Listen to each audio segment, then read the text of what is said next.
नमस्कार साथियों, मैं दीपक कुमार पंडित आप लोगों का new impact study YouTube channel पर स्वागत करता हूं।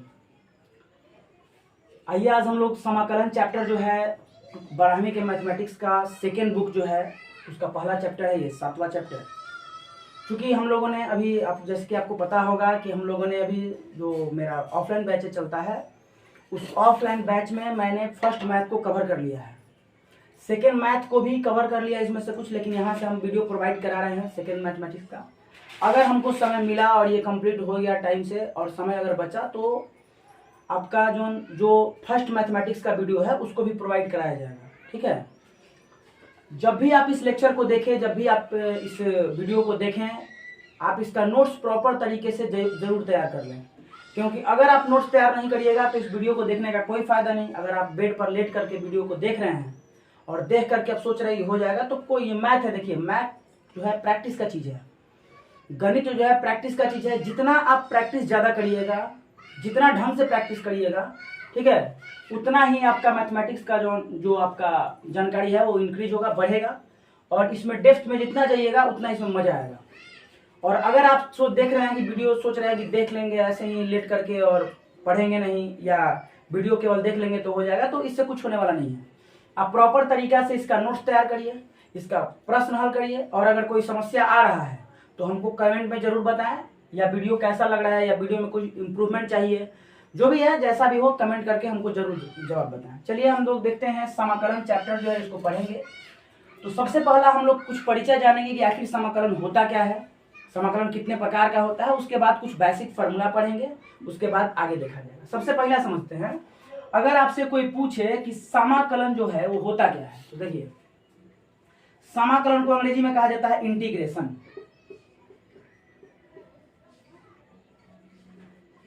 अंग्रेजी में इसको कहा जाता है इंटीग्रेशन, ठीक है। इसको बताने से पहले एक दो बात हम और आपको बता दें।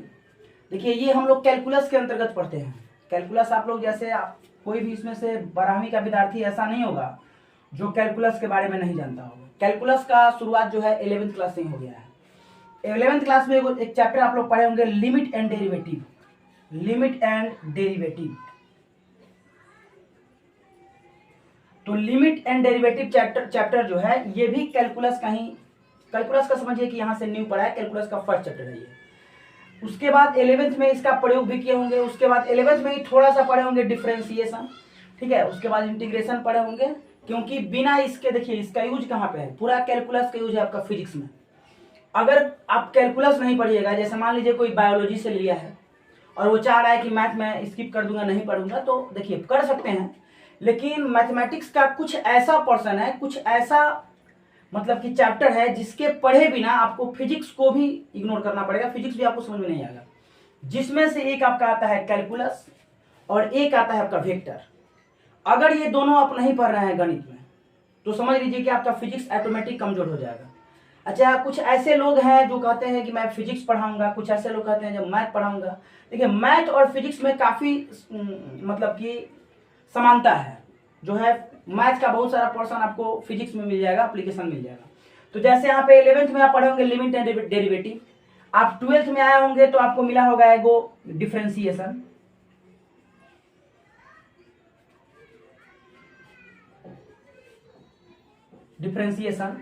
फिर डिफरेंशिएशन पढ़ने के बाद ही 12वीं में एगो मिला होगा एप्लीकेशन ऑफ डेरिवेटिव,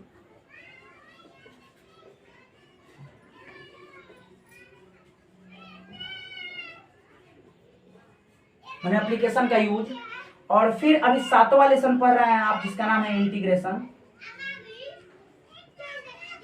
फिर 8वां लेसन पढ़िएगा और 9वां लेसन, फिर उसमें भी आपका ये मिल जाएगा। तो याद रखिएगा 11वीं से ही इसके बारे में पढ़ते आ रहे हैं। तो फिजिक्स में 11वीं क्लास में भी थोड़ा सा बताया गया होगा आपको, 12वीं में बहुत बढ़िया तरीके से दिया गया है। तो याद रखिएगा लिमिट एंड डेरिवेटिव इससे रिलेटेड है ये डिफरेंशिएशन। तो अगर आप डिफरेंशिएशन नहीं पढ़े हैं तो आपको इस चैप्टर में थोड़ा सा दिक्कत हो सकता है। इसलिए हालांकि थोड़ा सा जितना दिक्कत होगा मैं इस वीडियो में कवर करने का प्रयास करूंगा। हालांकि ये अगर पढ़ लिए हैं तो ज्यादा बेटर आपको ये वाला चैप्टर समझ में आएगा। इससे इंटरलिंक्ड है, सॉरी ये वाला, और इसी से इंटरलिंक्ड है ये वाला। मतलब देखिए अगर 12वीं में आप पढ़ना चाहते हैं तो प्रॉपर तरीके से अरेंज वे में अगर नहीं पढ़िएगा तो हो सकता है कि आपको आगे चल के समस्या हो जाए। ठीक है, तो ये थोड़ा सा देख लेना है। डिफरेंशिएशन अगर आप नहीं पढ़े होंगे या पढ़े होंगे तो थोड़ा सा रिवीजन कर लीजिए, क्योंकि जब रिवीजन कर लीजिएगा तो ये चैप्टर एकदम बढ़िया से ढंग से समझ में आएगा। ठीक है, तो इसको थोड़ा सा हम मिटा रहे हैं और इंटीग्रेशन पे आ रहे हैं। देखिए, अगर आपसे कोई पूछ रहा है इंटीग्रेशन क्या है, तो आप एक लाइन में कहना चाहते हैं तो कह सकते हैं इंटीग्रेशन एक प्रोसेस है। और प्रोसेस का मतलब जानते होंगे आप, प्रक्रिया है। क्या है ये? प्रक्रिया है। तो इंटीग्रेशन कैसा प्रोसेस है? तो इंटीग्रेशन जो है डिफरेंशिएशन का बिल्कुल उल्टा प्रोसेस है। मतलब अगर आप डिफरेंशिएशन जानते होंगे, अच्छा एक और आपको बात बता दें, इंटीग्रेशन को प्रति अवकलज एंटी डेरिवेटिव भी कहीं कहीं कहा जाता है, वो आगे हम लिखवा देंगे। तो अगर आपसे कोई पूछे कि इंटीग्रेशन किसे कहते हैं, तो आप कहिएगा इंटीग्रेशन एक प्रक्रिया है, और इंटीग्रेशन एक ऐसा प्रक्रिया है जो बिल्कुल ही डिफरेंशिएशन का उल्टा है। मतलब डिफरेंशिएशन में जो काम हम लोग करते थे, इंटीग्रेशन में बिल्कुल अपोजिट काम करना शुरू कर देंगे। ठीक है, तो अगर आप डिफरेंशिएशन जानते हैं तो इंटीग्रेशन नॉर्मली समझ में आ जाएगा। जैसे आप कोई भी सीधा काम करिएगा तो उसको अगर डिफरेंशिएशन मान ले रहे हैं तो उसके उल्टा आइएगा तो क्या हो जाएगा? इंटीग्रेशन। जैसे सपोज करिए नगड़ा से आप छपरा जा रहे हैं, तो अगर इसको डिफरेंशिएशन मान रहे हैं तो छपरा से जब नगड़ा आइएगा तो यही प्रोसेस क्या कहा जाएगा? इंटीग्रेशन। तो इंटीग्रेशन अगर कोई आपसे पूछे कि इंटीग्रेशन क्या है, तो कहिएगा इंटीग्रेशन एक वह प्रक्रिया है जिसमें बिल्कुल अपोजिट काम किया जाता है डिफरेंशिएशन का। ठीक है, तो अगर इंटीग्रेशन के बारे में अगर कोई पूछे तो बता सकते हैं कि integration is a reverse process of differentiation. मतलब कि डिफरेंशिएशन का बिल्कुल उल्टा प्रोसेस क्या कहलाता है? इंटीग्रेशन कहलाता है। और इंटीग्रेशन डिफरेंशिएशन का बिल्कुल उल्टा होता है, दोनों एक दूसरे का उल्टा होता है। तो अगर आपसे कोई पूछे इंटीग्रेशन, तो आप कह सकते हैं कि इंटीग्रेशन इज द रिवर्स।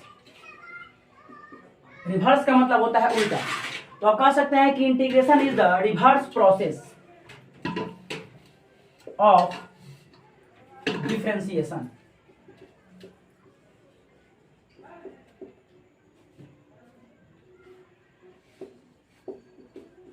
मतलब इसका यह हुआ कि integration is the reverse process of differentiation, and differentiation का बिल्कुल उल्टा प्रोसेस इंटीग्रेशन कहलाता है।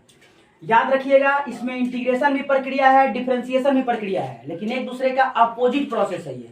मतलब डिफरेंशिएशन में जो काम हम लोग गुना में करते थे वही काम इसमें भाग में करेंगे, जो काम उसमें मतलब कि भाग में किया जाता वही काम इसमें गुना में, मतलब बिल्कुल अलग। उसमें पावर को जैसे घटाया जाता था, इसमें पावर को बढ़ाया जाता। तो धीरे धीरे वो हम लोग सीखेंगे। सबसे पहला यहाँ से याद रखिएगा, इंटीग्रेशन को अगर पूछ दे तो integration is the reverse process of differentiation, माने डिफरेंशिएशन का बिल्कुल उल्टा प्रोसेस होता है इंटीग्रेशन। अच्छा, एक और बात याद रखिएगा इसमें कि इंटीग्रेशन जो है,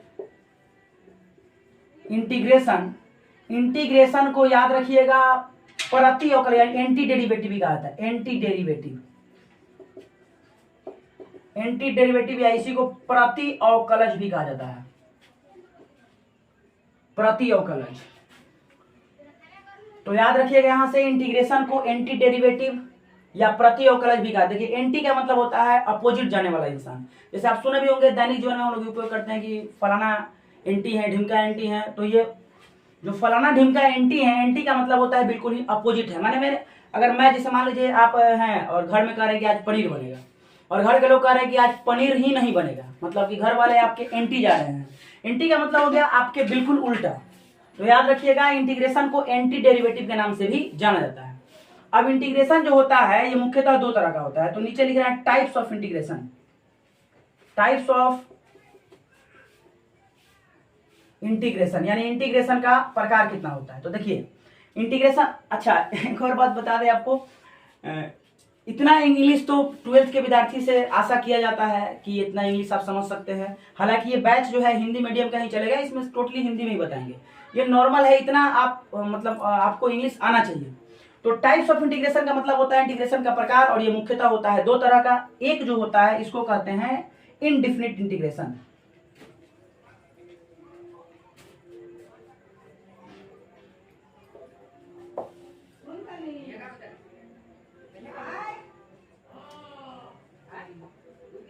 एक होता है इनडिफिनिट इंटीग्रेशन,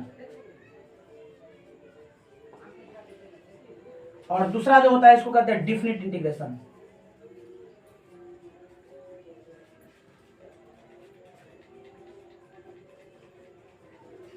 तो एक होता है आपका इनडिफिनिट इंटीग्रेशन और एक होता है डिफिनिट इंटीग्रेशन। इसको कहते हैं अनिश्चित समाकलन, अनिश्चित समाकलन। और इसको कहते हैं हम लोग निश्चित समाकलन।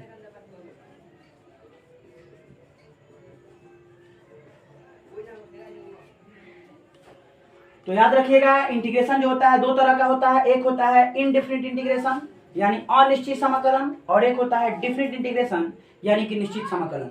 ठीक है, तो आप अब इन दोनों में थोड़ा सा अंतर समझिए।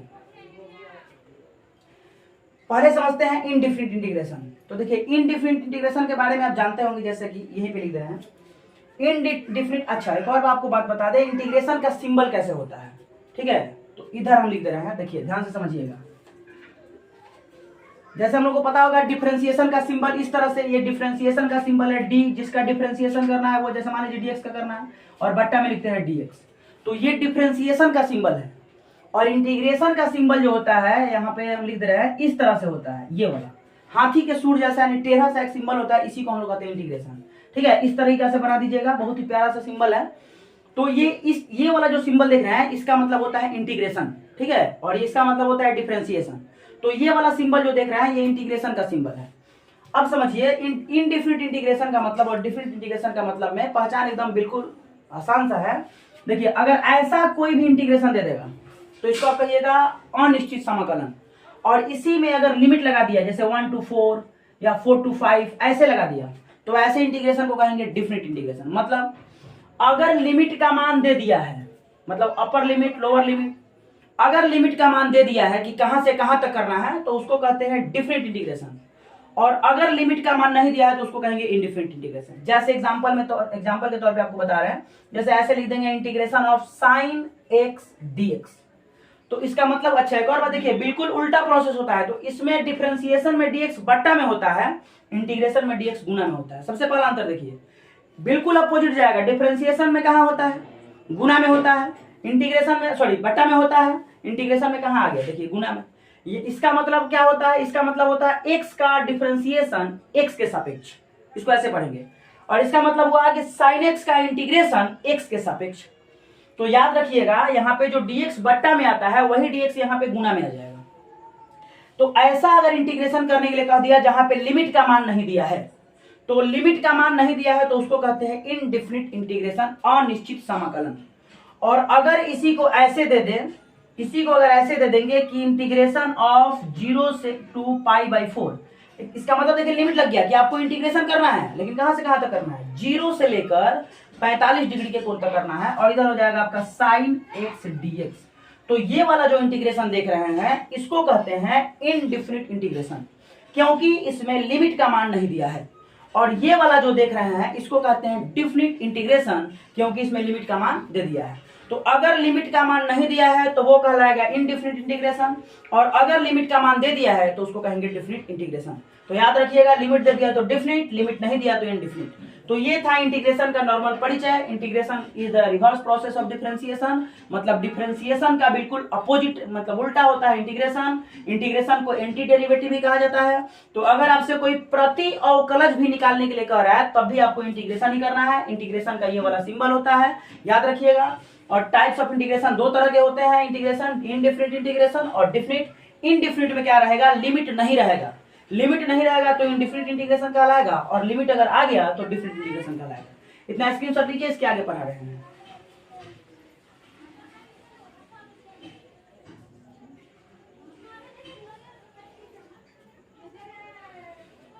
चलिए आगे देखते हैं।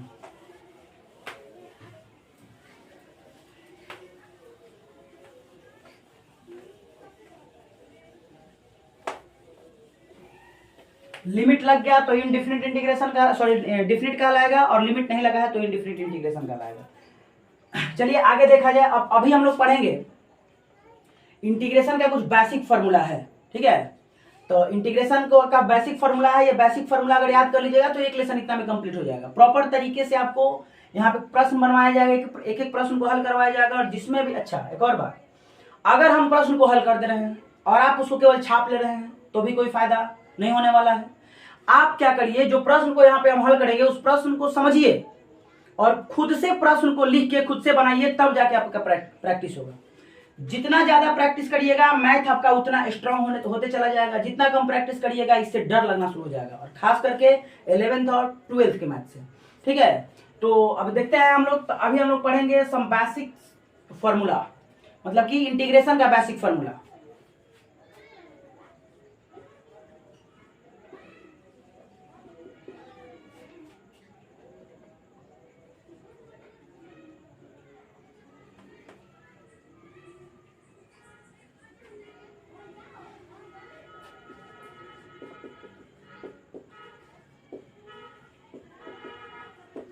सम बेसिक फॉर्मूलाज ऑफ इंटीग्रेशन, मतलब कि बेसिक जो सूत्र होता है, ठीक है, integration, some basic formulas of integration, integration का जो बेसिक फॉर्मूला होता है उसको हम लोग अभी पढ़ने वाले हैं।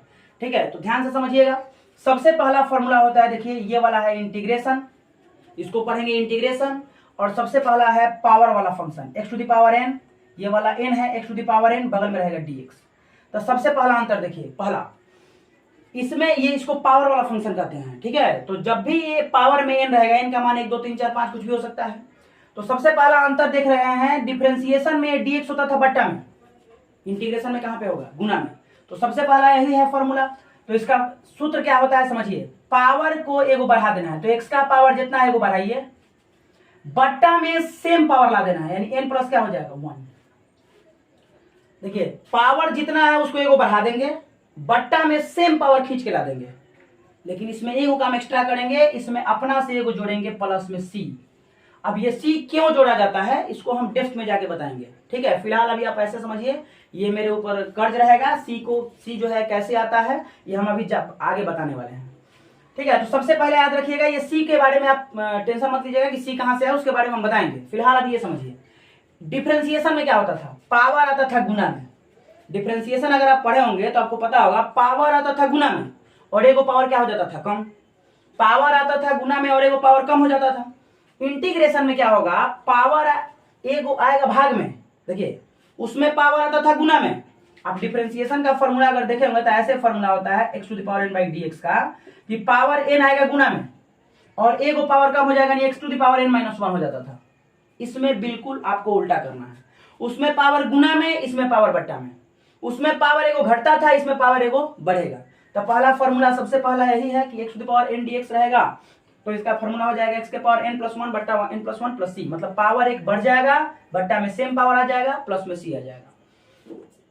दूसरा इंटीग्रेशन का जो फॉर्मूला है कुछ इस तरह से है, केवल अगर x रहेगा और इधर dx रहेगा, तो देखिए इसी फॉर्मूला पे इसका आ जाएगा, केवल x dx रहेगा तो पावर में यहां कुछ नहीं है तो 1 है, तो पावर में x का पावर हो जाएगा 2, x का पावर 1 है तो पावर एगो बढ़ेगा, n प्लस 1 होगा, तो 1 है तो 1 का 1 2 हो जाएगा, बट्टा में सेम पावर प्लस में c। तो ये उतना जरूरी नहीं है, ये ऐसे ही बता दिए, मेन फॉर्मूला यही है। ठीक है, कोई भी पावर वाला फंक्शन इसी पे हो जाएगा। तीसरा देखते हैं हम लोग, तीसरा फॉर्मूला आप जानते होंगे, जैसे कि x to the power n के अलावा एक होता है केवल dx का, dx मतलब केवल dx रहेगा, तो इसका हो जाएगा x, dx का क्या हो जाएगा x। अब समझिए x क्यों होता है, क्योंकि गुना में यहाँ पे 1 है। देखिए इधर समझिए, dx के गुना में 1 गुना dx है, और 1 को हटा के x के पावर 0 लिख सकते हैं। आप पढ़े होंगे किसी भी नंबर का पावर 0 होता है तो मान कितना होता है, 1 होता है, तो x के पावर 0 dx हो जाएगा, और x के पावर 0 नियम का होता है इंटीग्रेशन का, पावर एगो बढ़ा दीजिए, तो x का पावर हो जाएगा 0 प्लस 1, अब बट्टा में हो जाएगा 0 प्लस 1, प्लस में c जोड़िएगा तो हो जाएगा x के पावर 1 बाई 1 प्लस में c, यानी x प्लस क्या हो जाएगा c। तो याद रखिएगा dx का इंटीग्रेशन होता है x plus c, x plus c। c क्यों आएगा हम बताएंगे अभी। तो याद रखिएगा 3 फॉर्मूला। चौथा फॉर्मूला समझते हैं। चौथा फॉर्मूला जो होता है इसको कहते हैं एक्सपोनेंशियल फंक्शन, जानते होंगे, इसको थेथर फंक्शन भी कहा जाता है। इसका मान जो है ना तो इसका डिफरेंशिएशन पे कोई प्रभाव पड़ता है और ना ही इंटीग्रेशन पर कोई प्रभाव, मतलब कि ये थेथर है, बदलता है नहीं। डिफरेंशिएशन भी पढ़े होंगे, यही होता है e के पावर x। एक्सपोनेंशियल फंक्शन के बारे में 11th क्लास में पढ़े होंगे, इसका मान जो होता है 2 से 3 के बीच होता है। तो एक्सपोनेंशियल फंक्शन जो देख रहे हैं इसका डिफरेंशिएशन भी वही होता है और इंटीग्रेशन भी वही होता है, मतलब कि फर्क नहीं पड़ता है। ठीक है, तो जैसे दैनिक जीवन में आप अगर किसी को चाह रहे हैं कहना, कोई किसी को चाह रहे हैं कि साफ थेथर हो गल बड़ा, तो ऐसे कह सकते हैं कि साफ एक्सपोनेंशियल फंक्शन हो गल बड़ा। एक्सपोनेंशियल फंक्शन का मतलब होता है थेथर, मतलब मान, मतलब इंटीग्रेशन डिफरेंशियल किसी का कोई प्रभाव नहीं पड़ेगा। तो एक्सपोनेंशियल फंक्शन का इंटीग्रेशन होगा एक्सपोनेंशियल फंक्शन और प्लस में c, ये c सब में रहेगा। सब में मतलब इनडिफिनिट जितना भी इंटीग्रेशन होगा उस सब में ऐसे c लगते आएगा। अभी हम इसके जस्ट बाद बताएंगे c क्यों आता है। पांचवा जो फॉर्मूला होता है आप पढ़े होंगे 1/x dx। तो देखिए आप पढ़े होंगे log x का डिफरेंशिएशन होता है 1/x, log x का डिफरेंशिएशन होता है 1/x, तो 1/x का इंटीग्रेशन क्या हो जाएगा log x, क्या हो जाएगा log x, ऐसे लिखा जाएगा प्लस में c। अब कोई सोच रहा होगा कि ये मोड इसको बोला जाता है, मोड के अंदर क्यों रखें, क्योंकि देखिए log जो होता है ऋणात्मक मान के लिए परिभाषित नहीं है, मतलब यहाँ x का जो भी मान होना चाहिए, x का मान जो भी होना चाहिए वो 0 से क्या होना चाहिए बड़ा, ठीक है, याद रखिएगा x का मान जो भी होना चाहिए 0 से बड़ा होना चाहिए, मतलब नेगेटिव नंबर नहीं होना चाहिए, इसीलिए मोड लगा दिया जाता है, ठीक है, क्योंकि ऋणात्मक मान के लिए x का मान परिभाषित नहीं है, तो याद रखिएगा log x प्लस c लिखा जाता है। तो ये हो गया 5, ये छठा फॉर्मूला समझ लीजिए। छठा फॉर्मूला जो हो गया वो इस तरह से हो जाएगा a के पावर x dx, आप पढ़े होंगे a के पावर x, ऐसे डिफरेंशिएशन पढ़े होंगे आप लोग, a के पावर x का a के पावर x dx का इंटीग्रेशन होता है a के पावर x log a, ये पढ़े होंगे। तो इंटीग्रेशन सेम यही होगा, a के पावर x का इंटीग्रेशन हो जाएगा a के पावर x, लेकिन इसमें लगता था गुना में log a, इसमें लगेगा बट्टा में log a, तो a के पावर x dx का इंटीग्रेशन हो जाएगा a के power x by log a, अब प्लस में क्या हो जाएगा c हो जाएगा, ठीक है। तो इतना बेसिक फॉर्मूला है। अब कुछ और समझते हैं। अब 6 को बचा है त्रिकोणमिति का, तो ये है आपका छठा, 7वां फॉर्मूला समझते हैं। कभी भी इंटीग्रेशन कहेगा sin x dx, तो sin x dx का इंटीग्रेशन जब भी कहिएगा तो ये हो जाएगा minus cos x plus c। अब माइनस का है आ गया, समझिए। अगर इसका डिफरेंशिएशन करेंगे ना तो वापस ये sin x आ जाएगा, करके दिखाया देखिए, माइनस माइनस बाहर आ जाएगा, डिफरेंशिएशन करिएगा cos x dx का, तो देखिए माइनस cos x dx का इंटीग्रेशन आप जानते होंगे क्या होता है, माइनस sin x, तो जैसे माइनस रखिएगा यहाँ पे क्या हो जाएगा प्लस sin x। तो इसका डिफरेंशिएशन देखिए उल्टा चलता है, इसका डिफरेंशिएशन करेंगे तो हाई मिल जाएगा, इसका इंटीग्रेशन करेंगे तो हाई मिल जाएगा, ठीक है। तो ये बिल्कुल याद रखिएगा, sin x का डिफरेंशिएशन जो होता है वो माइनस में cos x प्लस c होता है। और छठा के बाद, सॉरी ये छठा ये था, ये 7वां है।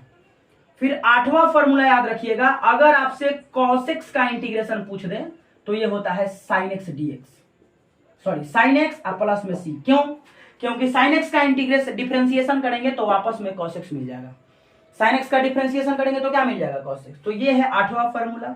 9वां फॉर्मूला समझते हैं। आप लोग जैसे जानते होंगे कि sec x, पहले एक और समझिए, sec स्क्वायर x dx, तो देखिए आप जानते होंगे tan x का डिफरेंशिएशन होता है sec स्क्वायर x, तो sec स्क्वायर x का डिफरेंशिएशन क्या हो जाएगा tan x प्लस में c।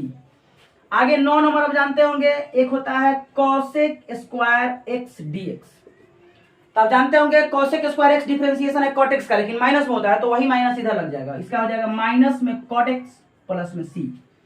और 11वां जो फॉर्मूला हो जाएगा ये हो जाएगा sec x into tan x dx, तो याद रखिएगा इसका इंटीग्रेशन करिएगा तो sec x into tan x का डिफरेंशिएशन है, तो ये sec x का होता है, sec x का डिफरेंशिएशन होता है sec x into tan x, तो sec x into tan x का इंटीग्रेशन हो जाएगा कौन चीज sec x प्लस c। और लास्ट फॉर्मूला यहां से बेसिक में आइएगा, तो लास्ट बेसिक फॉर्मूला यहां से हो जाएगा आपका cosec x into cot x dx का फॉर्मूला हो जाएगा माइनस में cosec x प्लस c। तो कुल मिला के 12 फॉर्मूला है, इसको स्क्रीनशॉट लेके नोट करिए तब तक।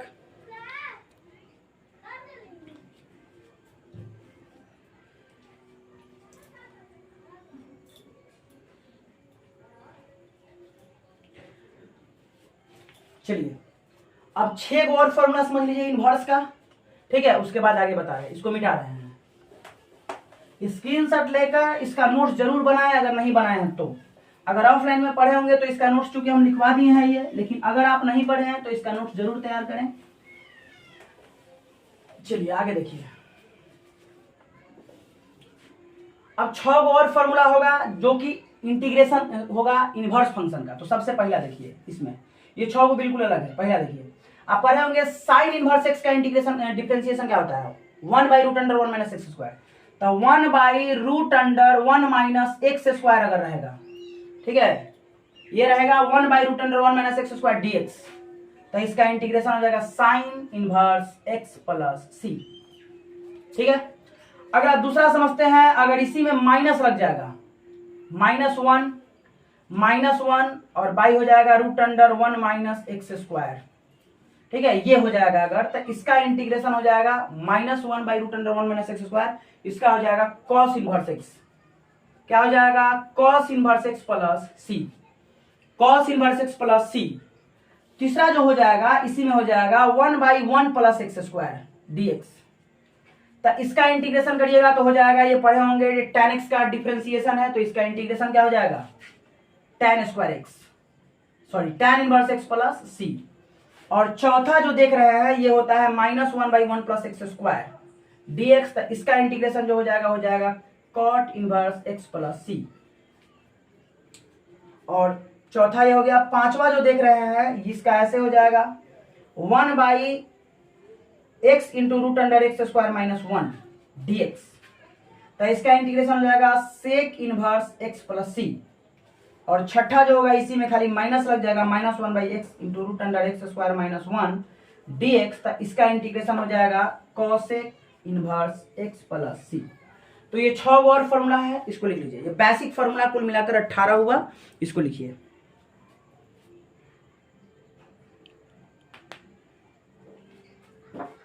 चलिए स्क्रीनशॉट ले लेकर आप लिख लीजिए, लिख लेगा क्योंकि टाइम नहीं मिलेगा उतना। स्क्रीनशॉट ले लीजिए और उसको नोट्स में बाद में शामिल कर लीजिए। चलिए अब देखते हैं ये जो सब में सी आ रहा है इसका क्या मतलब है, इसका ये क्यों आता है, ध्यान समझिए। देखिए आपको पहले से पता होगा, स्टार्टिंग से ही बताते आ रहे हैं कि इंटीग्रेशन जो है डिफरेंशिएशन का बिल्कुल उल्टा प्रोसेस है। उल्टा प्रोसेस करने का मतलब क्या हुआ, उसमें जो काम डिफरेंशिएशन में कर रहे थे उसका उल्टा काम करेंगे किसमें, इंटीग्रेशन में। ठीक है, तो थोड़ा सा ध्यान से समझते हैं। सबसे पहला मान लीजिए हम डिफरेंशिएशन कर दिए एक्स स्क्वायर का डिफरेंशिएशन कर दिए। तो आप एक्स स्क्वायर का डिफरेंशिएशन करिएगा तो आप पढ़े होंगे पावर आता है गुना में। तो पावर इसका गुना में आ जाएगा 2 और एगो पावर कम हो जाएगा, तो x के पावर 2 है, एगो कम हो जाएगा तो 1 हो जाएगा, 2x हो गया। चलिए यहां तक ठीक है, कोई दिक्कत ना है। c क्यों आता है ये बता रहे हैं आपको, c क्यों आता है। दूसरा समझते हैं। मान लीजिए हम डिफरेंशिएशन कर दिए एक्स स्क्वायर प्लस 1 का, तो इसका डिफरेंशिएशन करेंगे तो इसका करेंगे तो नियम वही है, पावर गुना में आएगा और एगो पावर कम हो जाएगा तो x हो जाएगा। अब प्लस 1 का डिफरेंशिएशन आप पढ़े होंगे 0 हो जाएगा, यानी कुल मिला के क्या हो गया 2x। 3 नंबर जो होगा, मान लीजिए डिफरेंशिएशन कर दिए एक्स स्क्वायर प्लस में 2 का बट्टा में dx। तो इसका इंटीग्रेशन डिफरेंशिएशन जब करिएगा तो इस एक्स स्क्वायर का क्या हो जाएगा, पावर गुना में एगो पावर कम, पावर 2 आ गया गुना में और एगो पावर कम हो जाएगा, प्लस 2 का क्या हो जाएगा 0, यानी ये भी कुल मिलाकर क्या हो गया 2x।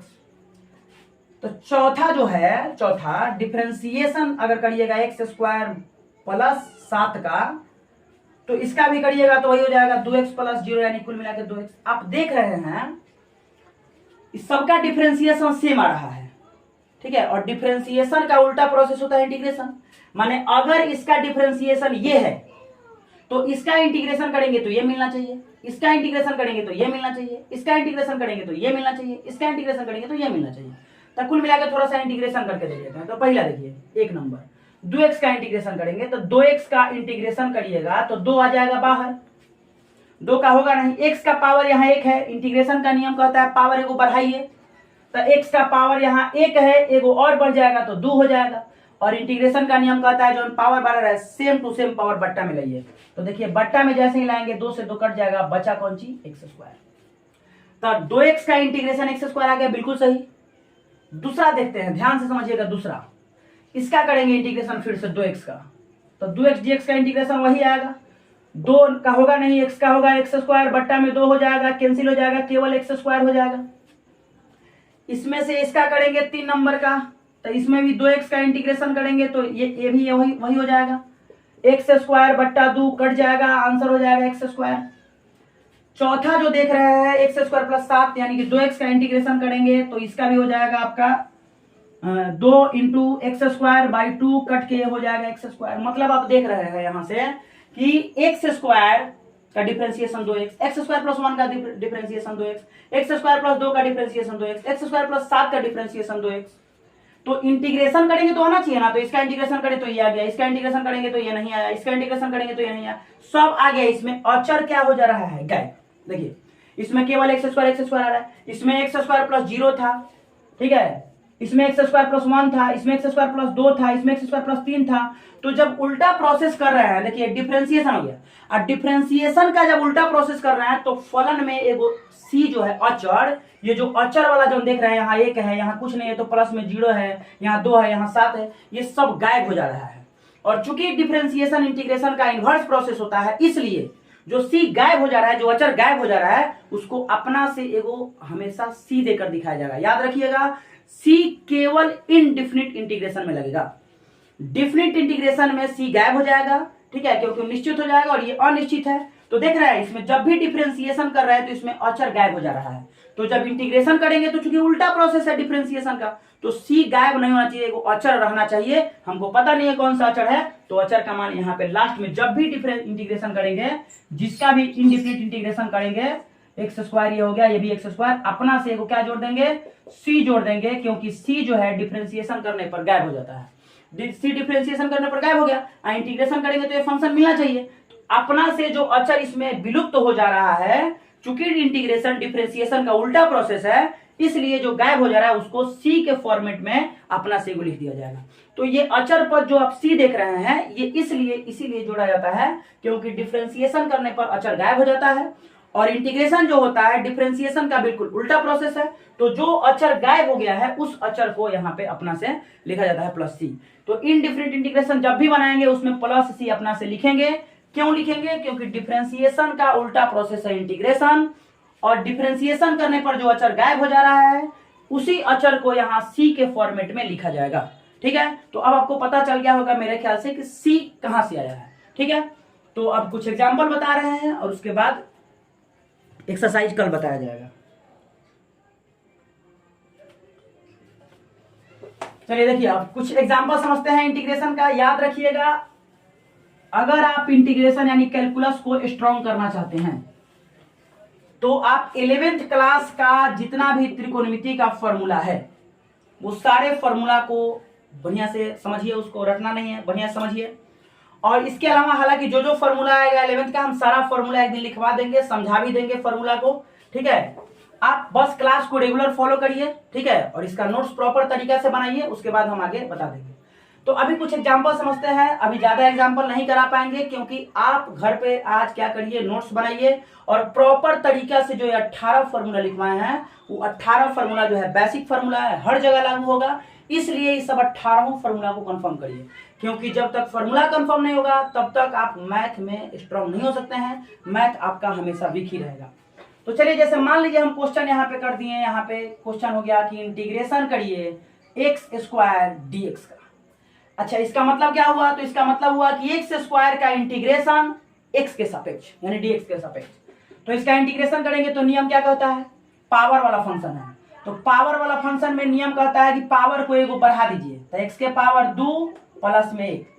सेम पावर को बट्टा में लाइए, तो 2 प्लस 1, अब बगल में क्या जोड़ दीजिए? प्लस में सी।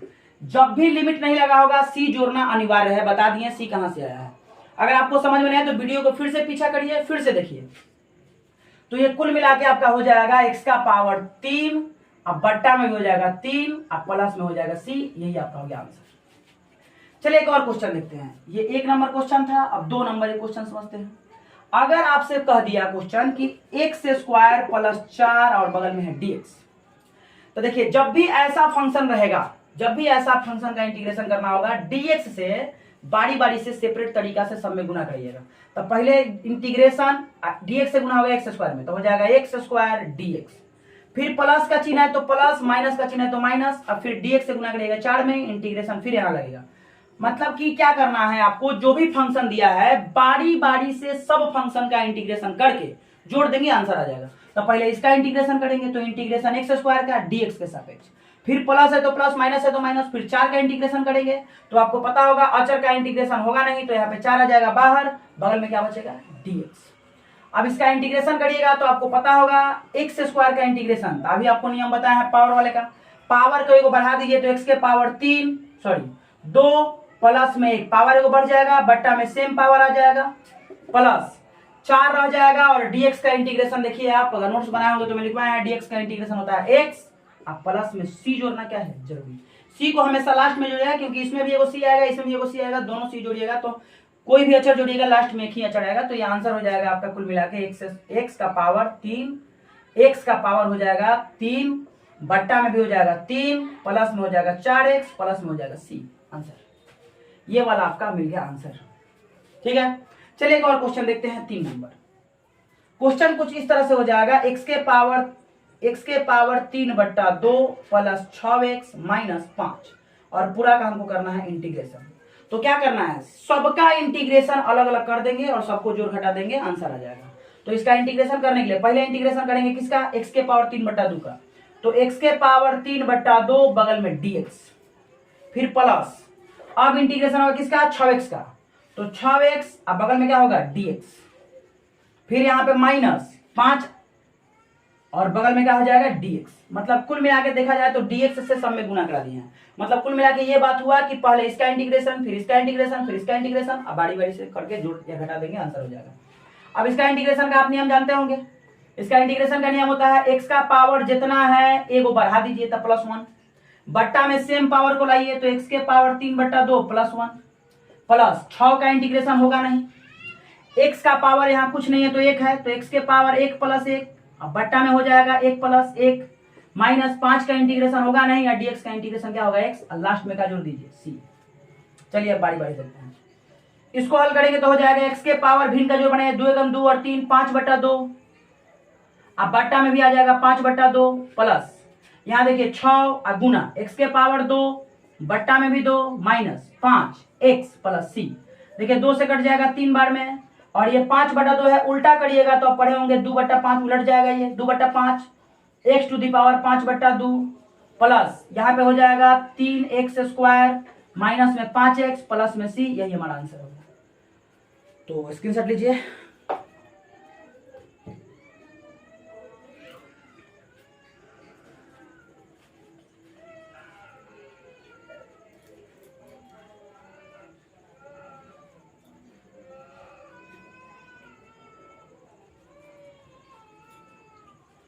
चलिए अगले लिखो तो अगला नेक्स्ट क्वेश्चन देखा जाए।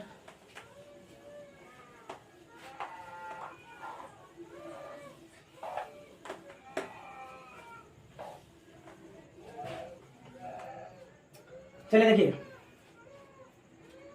ध्यान से समझिए, अगला क्वेश्चन जो है ये 3 नंबर था, 4 नंबर क्वेश्चन देखिए। ऐसे हम कह दिए कि x² प्लस में √2, चलिए हटाइए, √x प्लस में 6, इसका इंटीग्रेशन हमको करना है। देखिए कैसे करेंगे। सबसे पहले इंटीग्रेशन करेंगे यहाँ पे, तो बारी बारी से इसका मतलब कि जितना भी है सबका इंटीग्रेशन करके जोड़ देना है। तो पहले इंटीग्रेशन होगा x² का, तो हो जाएगा x² dx, फिर प्लस √x dx, फिर प्लस 6 dx। अब ध्यान से देखिए, इसका करेंगे तो इसका नियम, इसको एक बार और लिख दीजिए, x² dx प्लस रूट का डिफरेंशिएशन समझिए, जैसे डिफरेंशिएशन पढ़ेंगे रूट का 1/2 √x, वैसे इसका कोई प्रॉपर फॉर्मूला नहीं होता है, इसका जनरल फॉर्मूला से चलेगा। आप पढ़ेंगे रूट का मतलब होता है पावर में 1/2, पावर में आधा को रूट कहते हैं। तो इसको हटाएंगे और इसको लिख देंगे x का पावर 1/2। कहीं भी आपको रूट दिखा पावर में 1/2 डाल दीजिए, तो x का पावर 1/2 बगल में dx प्लस यहाँ पे 6 आ जाएगा बाहर, इधर क्या हो जाएगा dx। अब इसका करिए, तो इसका नियम आप जानते होंगे, पावर एगो बढ़ जाएगा तो x के पावर 2 + 1 बट्टा में सेम पावर आ जाएगा तो x के पावर 2 + 1 प्लस यहाँ पर भी वही काम, x का पावर 1/2 प्लस 1, फिर पावर वही आएगा, अब प्लस में 6 और dx का इंटीग्रेशन x, अब प्लस में एक बार क्या जोड़ दीजिए c। अब ध्यान से देखिए यहाँ पे हो जाएगा x के पावर 3/3 प्लस 2 एकम 2 और 1 3, 3/2, तो x के पावर 3/2, अब बट्टा में भी 3/2 प्लस में 6x प्लस में c। एक लाइन और लिखिए, एक लाइन में क्या करना है आपको, x के पावर 3/3 प्लस यहाँ पे 3/2 आ जाएगा तो 2/3, x के पावर 3/2 है, भाग में है गुना में जाएगा उलट जाएगा, प्लस में 6x प्लस में c। यही आपका क्या हो गया आंसर। तो इस तरीके से एकदम आसानी से क्वेश्चन को बनाया जा सकता है अगर आपको फॉर्मूला याद रहेगा। तो आज हम ज्यादा नहीं पढ़ा पाएंगे क्योंकि जब तक फॉर्मूला आपको याद नहीं होगा पढ़ने में मजा नहीं आएगा। तो आज बेसिक क्लास था, कल से 1.5 घंटे का या 2-2 घंटे का, 1-1 घंटे का, मतलब जैसे है क्लास जाएगा, आपका रेगुलर क्लास जाएगा। तो इसलिए यहाँ पे अभी आपको घर जाना है, नोट्स बनाना है घर पे, और नोट्स बना के प्रॉपर तरीके से फॉर्मूला याद करिए, मजा आ जाएगा इस चैप्टर को पढ़ने में अगर फॉर्मूला आपको याद है तो। एक और क्वेश्चन लास्ट करा रहे हैं आज के लिए, 5 नंबर। जैसे मान लीजिए, अच्छा इंटीग्रेशन को i भी लिखा है तो इंटीग्रेशन को ऐसे i बराबर दे दिया, जैसे मान लीजिए 6x² प्लस में 7 √x, मान लीजिए 8 √x माइनस में 5, इधर हो गया dx। इसका इंटीग्रेशन करना है तो बारी बारी से सबका कर देंगे। तो पहले इंटीग्रेशन होगा 6x का, तो 6 बाहर एक्स स्क्वायर dx, अचर का इंटीग्रेशन नहीं होता है। यहाँ देखिए 8 बाहर रूट एक्स dx माइनस 5 बाहर इंटीग्रेशन होगा किसका dx। अब 6 और इसका इंटीग्रेशन का नियम जानते होंगे, पावर एगो बढ़ जाएगा बट्टा में सेम पावर आ जाएगा, तो x के पावर 2 + 1 बट्टा में 2 प्लस, यहाँ पे देखिए 8, इसको x का पावर ऐसे लिख सकते हैं, x का पावर 1/2 यहीं पे लिख दे रहे हैं। चलिए x रूट x का मतलब होता है x के पावर 1/2, तो यहाँ पे हो जाए 8 और x के पावर 1/2 + 1 और बट्टा में भी सेम, अब प्लस माइनस में हो जाएगा आपका 5 और dx का हो जाएगा कितना x, प्लस में क्या जोड़ देंगे c। अब देखिए 6 x के पावर 3/3 + 8, यहाँ पे देखिए हल होगा तो x के पावर 2 एकम 2 x के पावर 3/2 बट्टा में भी 3/2 माइनस में 5x प्लस में c। अब हल करेंगे 3 से काटिएगा 2 बार में, तो हो जाएगा 2x के पावर 3 8 और 3/2 है उलट जाएगा 2/3 हो जाएगा, x के power 3/2 minus 5x plus c। एक लाइन और लिखेंगे 2x के पावर 3 8 दूना का प्लस में हो जाएगा 16/3 x के पावर 3/2 माइनस 5x प्लस में c। आंसर हो गया। तो इस तरीके से इंटीग्रेशन करेंगे। इंटीग्रेशन कल का वीडियो जाएगा, उसमें मजा आएगा। यदि आप इसका नोट्स तैयार करके और 18 का 18 फॉर्मूला अगर याद कर लिए हैं समझ के, तो कोई दिक्कत नहीं होगा। ठीक है, मिलते हैं नेक्स्ट वीडियो में, तब तक ले जाएंगे।